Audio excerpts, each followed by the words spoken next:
الصدق والوفاء أما بعد فقد قال الله تعالى في كتابه الكريم وهو أصدق القائلين أعوذ بالله من الشيطان الرجيم بسم الله الرحمن الرحيم يا أيها الذين آمنوا قوا أنفسكم وأهليكم نارا وقودها الناس والحجارة عليها ملائكة غلاظ شداد لا يعصون الله ما أمرهم ويفعلون ما يؤمرون صدق الله وصدق رسوله النبي الحبيب الكريم ونحن على ذلك من الشاهدين والشاكرين والحمد لله رب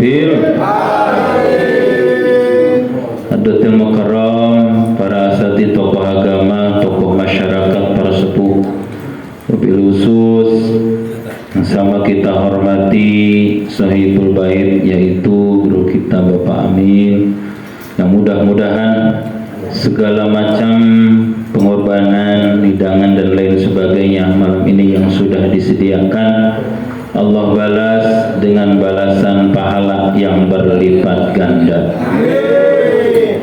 Juga yang sama kita hormati para kesepuhan, para turut pemerintahan, Bapak RT, Bapak RW, Bapak Kadus, BPD, Linmas, LPM, tokoh pemuda, juga ketua Kopdes. Suka naik disebut masuknya. Mudah-mudahan para turut pemerintahan kita semuanya senantiasa Allah berikan kesabaran untuk mengayomi kita selaku rakyatnya. Terkhusus yang saya hormati seluruh jamaah taklim pada kesempatan malam ini. Mudah-mudahan para jamaah sekalian selalu berada di dalam kesehatan, baik secara jasmani, rohani, bahkan mudah-mudahan semua kita selalu dihasilkan maksud dan tujuan kita oleh Allah Subhanahu wa Ta'ala. Puji syukur kita panjatkan kehadirat Allah, salawat salam semoga selalu tercurah limpah kepada Habibana wa Nabiyyana Maulana Muhammadin sallallahu alaihi wasallam, juga kepada para keluarganya, para sahabat dan para pengikutnya yang taat dan setia kepada ajarannya. Hadirin jamaah taklim rahimakumullah, Rasulullah sallallahu alaihi wasallam begitu sangat mengingatkan kepada kita tentang pentingnya kita menjaga salah satu yang ada pada jiwa raga diri kita, yaitu adalah hati. Kenapa? Karena hati ini adalah merupakan salah satu cerminan. Idza saluhat sahilat sairul amali wa idza fasadat sairul amali. Ala wahiyya al-qalbu. Manakala hati itu baik, maka seluruh amaliyah akan menjadi baik. Akan tetapi ketika hati kita tidak baik, maka boleh jadi seluruh amal perbuatan kita pun akan ikut tidak baik. Oleh karena itu, mari kita sama-sama sedikit merenung bahwa Allah memberikan kepada kita salah satu organ yang ada dalam diri kita, yaitu yang berupa hati. Maka banyak sekali penjelasan tentang bagaimana kita harus betul-betul menjaga hati kita ini. Sebab hadirin jamaah rahimakumullah, para ulama pun mengklasifikasikan ketika berbicara tentang hati itu ada yang namanya qalbun marid, hati yang sakit. Kalau dibalik maknanya beda. Sakit hati itu. Itu sakit hati dengan hati yang sakit beda. Nah, oleh karena itu ada yang disebut dengan qalbun marid, hati yang sudah sakit. Nah, artinya hati ini memang sulit untuk dikembalikan kepada nilai-nilai kebaikan karena ia sudah terjangkit penyakit secara rohani. Maka sangat bahaya, jangan dibiarkan ketika hati kita berada di dalam zona qalbun marid alias hati yang sakit. Sebab kalau kita biarkan, ini akan menjadi qalbun mayyit, hati yang mati. Kalau hati kita sudah mati, sulit kita untuk menggerakkan kehidupan kita untuk melakukan amalan-amalan kebaikan. Nah, namun sebelum hati kita sakit, bahkan naudzubillah sampai hati kita mati, ada di awal dijelaskan, yaitu adalah hati yang gelap. Jadi sancan gering eta hati aya penyebabna hati yang gelap. Kalau kita mengejar kepada penjelasan Nasaihul Ibad, bahwa jelas sekali ada beberapa faktor yang akan menyebabkan hati kita itu gelap. Sebab hadirin jamaah rahimakumullah, ini adalah merupakan salah satu organ yang memang sebagai komando dari setiap amal perbuatan manusia, dan yang tahu hanyalah si pemilik hati itu sendiri, gitu hadirin. Karena urusan batin dan hati itu nggak bisa kita menerka. Apa yang menjadikan salah satu penyebab gelapnya hati? Pertama, wasahibuz zalimi. Terlalu seringnya bergaul dengan orang-orang yang zalim.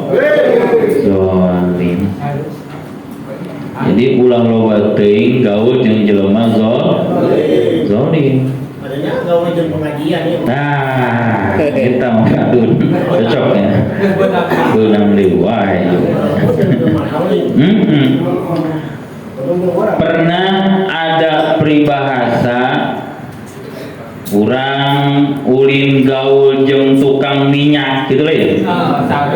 Santeuna kajen urang teu meuli minyak lagi.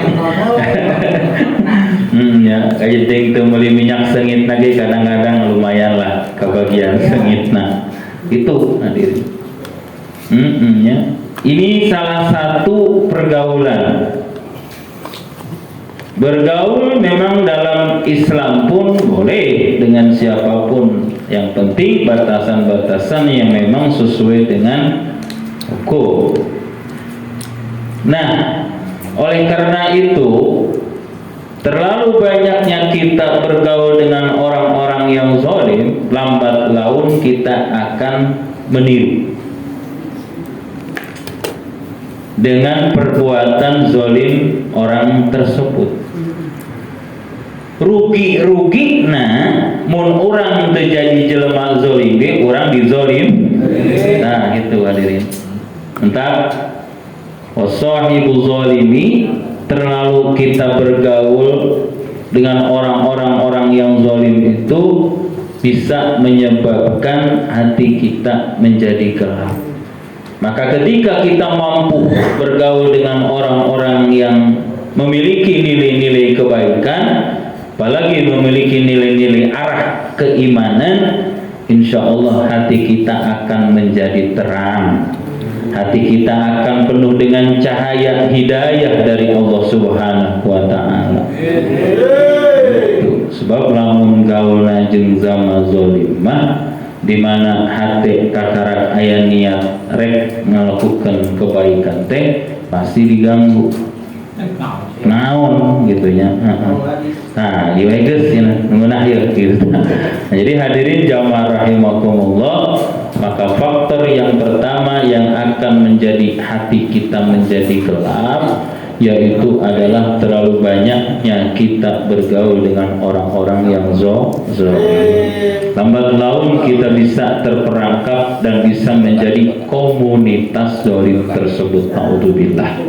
Sedangkan para ulama mengibaratkan satu kesalahan yang kita perbuat maka akan ada satu noda hitam dalam hati kita. Terlalu banyak kita pun melakukan setiap hal-hal yang tidak baik, perbuatan-perbuatan zalim, semakin tertutup hati kita. Naudzubillah min. Itu yang pertama. Yang kedua adalah nisyan dzunub. Melupakan dosa-dosa yang pernah kita lakukan, artinya tidak mau ditobati, tidak mau diberikan hati ini seolah-olah gendeng lah dosa mah awak pan aina sehat ken umur mora kene lila kene kena yang padahal yang namanya kematian itu adalah hal yang sangat misterius, problem rahasia nisyanuz dzunubi, melupakan dosa-dosa yang pernah kita perbuat. Sekecil apapun perbuatan dosa, tetap pada hakikatnya itu akan dibalas dengan hal yang tidak baik, dengan siksa. Naudzubillahi min dzalik.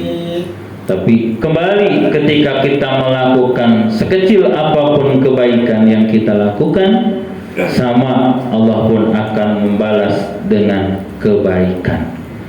Maka orang-orang yang melupakan tentang perkara dosa yang pernah ia lakukan sehingga tidak menyegerakan diri wasari'u ila maghfirah, tidak menyegerakan diri untuk meraih ampunan Allah, ini sulit hatinya menjadi terang, tapi bahkan sebaliknya lambat laun hatinya menjadi gelap.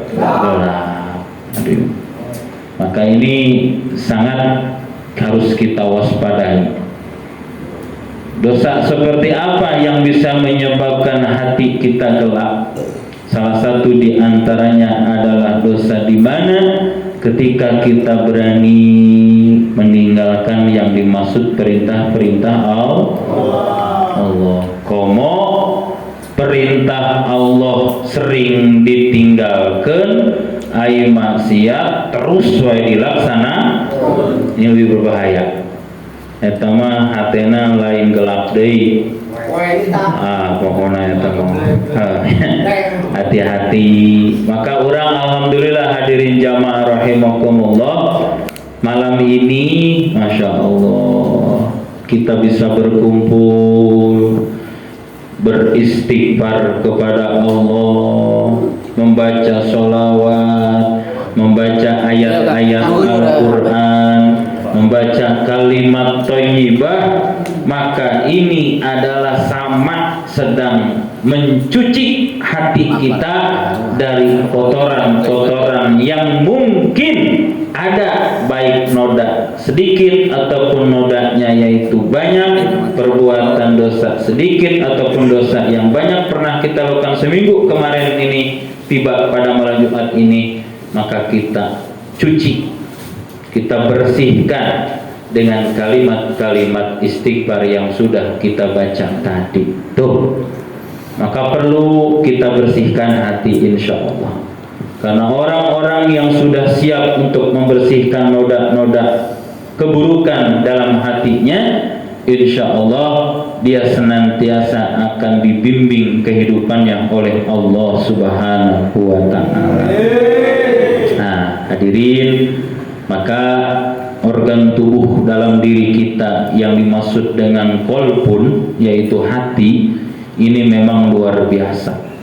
Saking ini pentingnya kita pelihara dan kita jaga, berapa banyak dalil ayat Quran bahkan hadis Nabi yang menjelaskan tentang bagaimana pentingnya kita menjaga hati. Supaya apa? Supaya hati kita itu tidak sakit, supaya hati kita tidak mati, supaya hati kita tidak gelap. Tapi yang kita harapkan adalah manakala orang tersebut nanti menghadap Allah, dia akan selamat. Siapa? Qalbun salim. Nah, hati yang selamat. Hati nu selamat teh nu kumaha? Tadi hatena teh manehna caang teu poe teu nya. Hatena cager henteu gering, hatena hirup mengingat Allah henteu paeh. Tah eta anu disebut qalbun salim itu adalah yang ia dianugerahi hati oleh Allah Subhanahu wa taala, tapi dia bisa menggunakannya untuk mengingat Allah. Maka malam ini kita mengingat Allah, kita berzikir kepada Allah.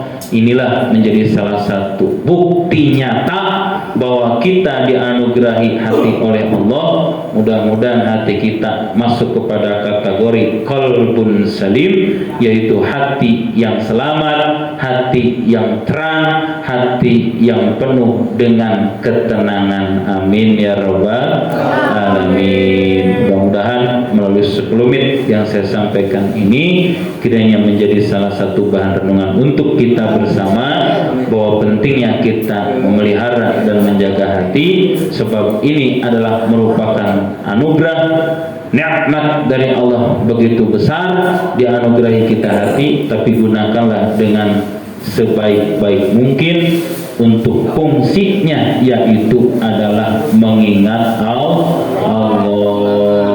Mudah-mudahan yang doakan mengambil 10 lagi sing barokah dari rezekina, oke hadir saya sing sarehat, panjang umur, berkah rezeki hasil maksud orang sadayana. Kurang doakan oke para almarhum dan almarhumah kita semua senantiasa diampuni segala dosanya.